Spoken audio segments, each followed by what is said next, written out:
And one of the reasons that even in our conservative circles, as we talk about it, that there's less concern is that when you look at where the dollars are flowing, including on, for example, large-scale wind or solar projects or battery storage, if they're flowing into rural conservative areas that are the districts of Republican members of Congress, House and Senate, members that are seeing the benefits of these projects. So they're not going to run to Washington in the new session, and the first thing they're going to do is vote to cut money that's flowing to their districts and creating jobs in their districts.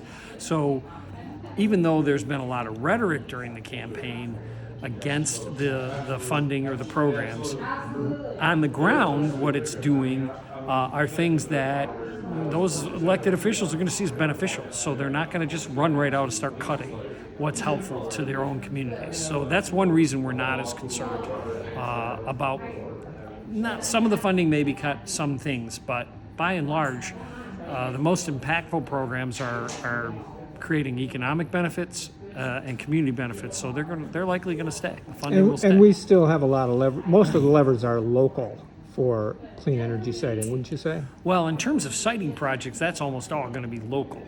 To the extent that these projects are supported by the funding or job training support or the tax credits, those are the concerns at Washington. That's the dollar side of it. But again, I think they're going to primarily stay intact because of the benefits to the communities, and members of Congress are going to want to support their communities.